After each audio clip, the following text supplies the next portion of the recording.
who was cultivating his field. The Tsar saw that the farmer's hair was gray, while his beard was black. At this he was filled with wonder. "Do explain this mystery to me," the Tsar asked him. "Why is the hair on your head gray and your beard black?" "My beard didn't start growing until after I was bar mitzvah," replied the Jew. "Consequently, since the hair on my head is many years older than the hair in my beard, it turned gray long before." "How clever of you!" cried the Tsar with admiration. "Promise me, on your word of honor, never to repeat this explanation to anyone. I will allow you to reveal the secret only after you have seen me 100 times. The Tsar then continued on his journey. Upon his return home, he assembled all his ministers, wise men, and counselors.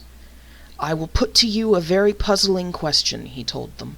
"See if you can answer it." "Speak, O king!" cried the wise man. "Why is it," asked the Tsar, "that the hair on the head becomes gray long before the hair in the beard does?" The wise men remained mute with astonishment. They did not know what to answer. "Take a month's time to think it over," said the Tsar. "Then come back to me with your answer." The wise men went away and devoted themselves single-mindedly to the solution of the problem the Tsar had put to them. As the month was nearing its end, and still they had not found an answer, they were filled with gloom. But they found a straw of hope to clutch at when one of the ministers recalled that on the day the Tsar had put the puzzling question to them, he had come back from a journey outside the capital. So he undertook to track the matter down to its source.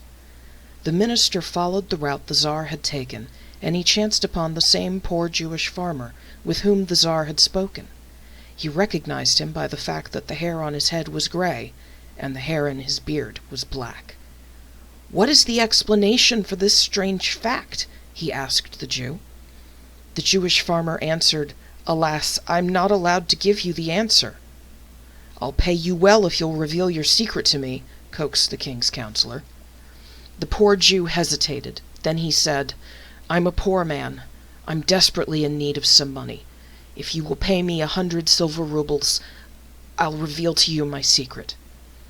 After he got the 100 silver rubles, he gave him the answer he had given to the Tsar. The minister then returned to St. Petersburg and gave the Tsar the answer. But the Tsar understood immediately how he had gotten the answer, so he sent for the Jew. "Do you know what punishment you deserve for breaking your promise to me?" cried the Tsar angrily. "Didn't I ask you to keep your answer a secret?" "Indeed you did," replied the Jew. "But you must also recall that you gave me permission to talk about it after I had seen you 100 times. "Insolent fellow!" cried the Tsar. "How dare you lie so brazenly to me? You very well know I only saw you once." "I've told you the truth," persisted the Jew, and he drew out a bag of 100 silver rubles. "See for yourself," said he. "On every one of these rubles is graven your image, and having looked upon them all, I have seen you 100 times.